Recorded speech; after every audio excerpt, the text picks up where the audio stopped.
the girls night out, guys not out thing, right? And so obviously I'm against that. And I wasn't always. You look so happy about it. You're like, I'm against that. Well, I mean, the thing about it is that the big defense for it, we could start with that because that's exactly where people are going, is that, oh, I'm not doing anything wrong. Right. Well, I was going to say why you just said you were okay with it before. So I was going to ask you why you were and why it's different now. Well, I mean, there's two reasons why. Okay. So one, I was okay with it before. First, because I wasn't going to do anything. So I didn't think of anything wrong, right? And then second, because I was going to do something. Wait, what? You just said first so because I wasn't. And first, then I wasn't okay with it because I wasn't going to do anything. And second, I was okay with it because I was going to do something. So either way, you're going to be okay with it, right? So that's also the problem. But we have another episode where I talk about that, which is mistakes, right? So, but yeah, I mean, that's why I was okay with it before. But that's the defense, right? The defense is I wasn't going to do anything, right? Right. And which I feel like is most people's defense. And whether you're planning on doing anything or not, and then also, I mean, especially when alcohol is involved, you might not. I mean, some people plan, some people don't.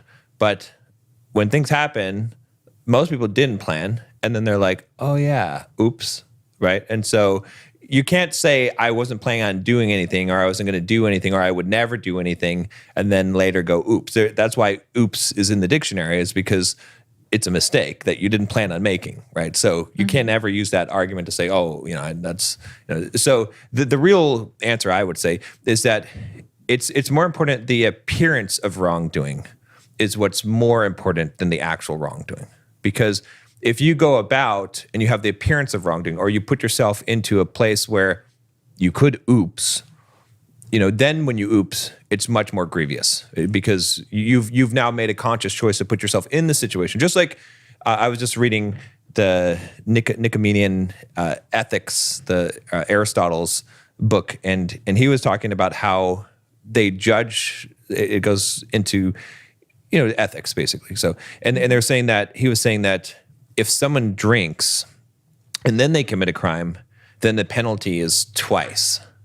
And the reason for that is because you've made a choice to put yourself into a situation and then a bad thing happened. And so it's even more conscious, even though you're choice to inebriate yourself and then do it. Well, so I was going to say, you said it's more about the oops, but I would say it's more about the things you can't control, because I do understand the defense of, well, I'm not going to do anything. And I do believe most people who say that. Yeah, of course, most people. But it's the things outside of your control. Right. Like we were kind of talking about this a little bit before the podcast officially started, but it's like the fact that guys may approach you as a woman, or like you might get too drunk and like go off with somebody or talk to somebody for too long, and they might think you're interested, and then they might put you. Yeah. Like those things happen. So I don't think it's necessarily as much as the oops. I know you do because of some situations that you've been in, but I think it's more so when you get in like a serious relationship, you realize it's not the oops, because like if I went out for some crazy reason, I went out for a girls' night, right? Yeah, I know. There is no oops. Right. Like there's absolutely no oops. Like I don't care. Well, I don't drink, but even if I did, there would be no oops, because I don't care what anybody has to say. You're never too drunk to make a mistake to that level. Well, period. You you are too drunk to, and that's the reason why you have to not drink in those situations. I have never been so drunk that I would make that decision. Like I've been pretty drunk back in my day when I drank. Yeah. And I still knew what I was doing. Like, yes, I'm more likely to make like careless things. But I would never, no matter how drunk I was, like cheat on somebody or like let it go to that level. But what the thing is here for me is that if I went out right now, I don't know who would approach me. Right.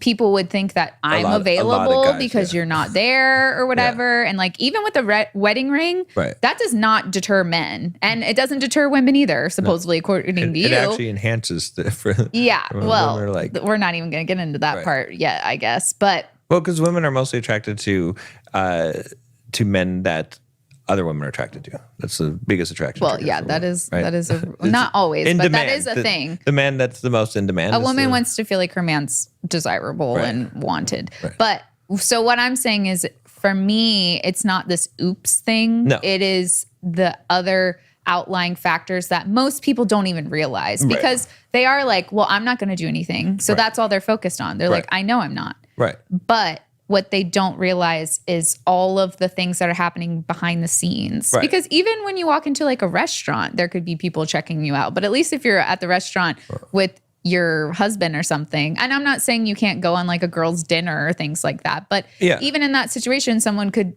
approach you, but it's less likely as if you're at a bar or a club where people are trying to mingle and hook up with each other and take each other home. And how does it look? And that's the thing. It's like, that's why the appearance is so much of an issue. I was actually listening to a long time ago, but I thought this was pretty brilliant. I think it was like Billy Graham or something, very famous pastor, right? And he was talking about how like he's never ever allows himself to be alone in a room with a woman. Now, obviously, I mean, the guy was older too at the time, and he was like, but he just made that his rule because he never wants anyone to ever accuse him.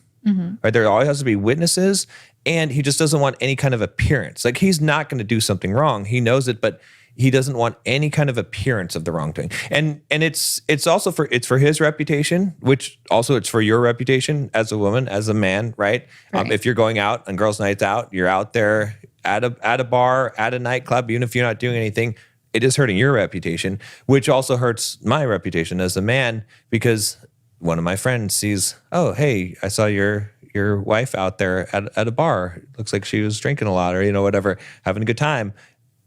Okay, like that reflects poorly on me, right? Like, now all these people think they know I know you, right? But they see you out there, they don't know you. They're just women are women, right? It's like, so it's a poor reflection. It's the same thing, but we could flip the tables. And if I'm out there drinking at a bar with the guys, and then, hey, some of my guys' friends are hitting on girls or whatever, or hell, one of them brings a girl over to the table, I got nothing to do with that, right? Because I'm loyal. I'm not interested. But she might try to talk to you now because she likes you better than the friend that brought her over. Even if I shut her down, someone else sitting over at another table looks over at that, sees me. Right. They're like, oh, that's the guy from the Better Than. That's the guy that kissed the girl, If they say you're the guy from the Better Than Perfect podcast, they better know you got a wife. They might say bulldog minds, you know what I'm saying? But then how bad does that look on you? Even if I haven't done anything, even if I've properly shut her down, done all the things, but because I put myself in the situation, right? People are going to look down on you because you're my wife. You know what I mean? Like, I would be disrespecting you by putting myself, having any kind of appearance of wrongdoing. I agree. And what you mentioned earlier about the story about the guy who wouldn't even be around a woman, like, by himself. Right. Some people, I don't know, they might interpret that in like some weird way, but to me, that is like the ultimate level of respecting the person that you're with. And that's what it really is. Like, if you don't realize, if you think it's like controlling, to not go and put yourself in a situation like going out where like single people do stuff and single people try to hook up with other single people and things like that, then you're missing the whole point, because it's the respect for your partner. Right. And like we mentioned in another episode as well too, like, why do you need those things anymore, right? Like, exactly, there was a moment in our relationship where, you were here and I was in Florida and we were kind of like going through something. Yeah. And I went out with some of my friends because she had just gotten engaged. Yeah. And I went to bars that I had gone to and had a great time. And like, when I was single. Right. Yeah. And it just didn't feel even the same. So my thing with a lot of the like going out when you're in a serious relationship or married is like, what are you lacking? Right. You shouldn't from your relationship where you want to go and do what you did when you were single. Because the whole time I was there, it was not the same. Like, even like dancing with my friends, like just being exposed to like other people who could approach me, it just felt wrong because we were still like together, but like going through our own stuff. And so I guess that's where I have a hard time like understanding where women come from for like still wanting that. And don't get me wrong, like I go and hang out with my girlfriends from like Madhouse. We do like brunches or well, not with bottomless mimosas, not the but you know, like brunches, but or like you know, a lunch date, or we'll or go like do an activity like we did reef making class, you know. So or you I'm go not over saying to watch a movie or something like that like kind of, you do like little house parties, which women do that more so than guys. They'll have like cute little party get-togethers at their house, but you know. So I'm not saying, and I don't want anyone to think that. Like I'm saying that you get in a relationship, you can't hang out with your girlfriends. I think that's what a lot of people think. And that's why we said like girls' night out, guys' night out, because normally that entails like going to a club or a bar or some place like that. Not like, you know, you can say girls' night and that can be like in, you know, have your girls over and watch movies and, you know, paint each other's fingernails and like share all your secrets. But girls' night out is usually exactly going to the bars and part of it is like just like you said, it's like, what, you know, if you're not into that anymore, if you're a vegan, why are you hanging around a sausage factory? You could be like, I just like to hang around sausage factories, and okay, sure, but why don't you just go and hang out at the vegan cafe instead of the sausage factory? Like, you know what I mean? Like if you go out to the sausage factory, people are gonna assume you're there for a sausage, right? Like, you know, not for a vegan salad. Okay, so that's all I'm saying is like analogies every week. Well, it's a good one. I mean, you know, it works on multiple levels. That's why. But see what you did there. But the thing is, that's the truth. You know what I mean? And so that's why it just doesn't make sense. Like, because, you know, the defense of, I just want to go and dance. Go to Madhouse Dance. You know, not official sponsor, but to kind of segue. But you can do that in other places. You don't have to go out and go to one of those places. And be in that position. Yeah, I want to segue into kind of what we were talking about though before a little bit, because we were talking about guys going out and girls going out, and the difference. I feel like as a woman. Okay. And as a woman who like knows she wouldn't do anything if she went out, just like we had that conversation just now. Right. I do feel like it is easier for a woman to go out in that situation and not get herself into trouble. I'm not saying that never happens. No, it's easier for sure. Yeah. But because men are visual creatures. And it's very hard to believe that guys can go to a guy's night out at a bar and not be sitting there with his bros and oogling women. Okay. That's correct. But let me give you two pieces on this. Okay. So the first one is that, look, guy goes out to a bar. He doesn't have women coming up to him, throwing themselves at him, want to have sex with him. Hey, let's leave the bar right now and have sex. Yeah. Okay. But he's staring. He's woman, trying to make eye contact. Okay. That's true. Like the guy might be more causing the trouble. But most guys, you could let them do whatever they want to do and they're not going to come back with anything. You know what I mean? And I speak about this from coaching a lot of guys. And one guy in particular got the hall pass and he couldn't do anything with the hall pass. And then his wife left him because she was like, this guy's pathetic.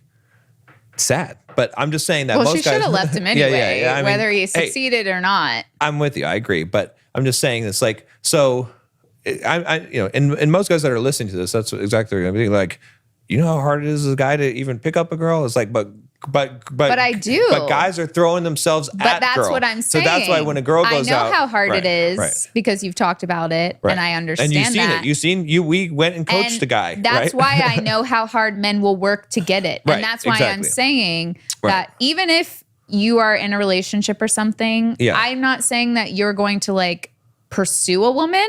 Right. But men are visual creatures, and you will look at women. Right. But like women your friends are there too. If you're there with single guys, they're gonna be like, "Look at that hot girl." What are you gonna be like? No, I'm not going to. As a woman, you know if your guy's a danger risk or not. You know what I mean? It's like, well, to be honest, you know what I mean? Like he either is or he isn't, right? It's like, but I feel like a lot of women do get surprised though sometimes. You know, no, that's true. And that I is think true. that it's more so that men are trying to prove something in those instances when like a woman trusts her man and then she's like, I didn't think that this would happen. He's trying to prove something. Yeah, it's better not to like be like, okay, well, you know, my dog never bites, so I'll let it go off. Right, exactly. The leash. Like it's still you it's going to come back. It's going to bite someone sometime. Like it's it's like or chase after a squirrel or something. So, but my point is that women go out.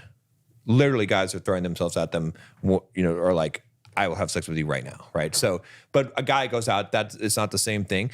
However, that doesn't excuse it. I'm not saying that. Right. I still say no girls night out, no guys night out. I'm just saying that it is a little bit of a different situation. Well, and men don't take no for an answer. And you've even coached men not to take no for an answer. So if you're out as a woman and you're like, no thanks, I'm with somebody, they'll be like, well, here's the other just thing. Just because there's a goalie doesn't mean you can't score. Well, and here's the other thing, though. See, and usually it does involve alcohol, but it doesn't necessarily have to. But definitely, if it involves alcohol, believe me, I've been coaching guys for a long time. I've been coaching guys in Vegas. Okay, better than perfect, we stand.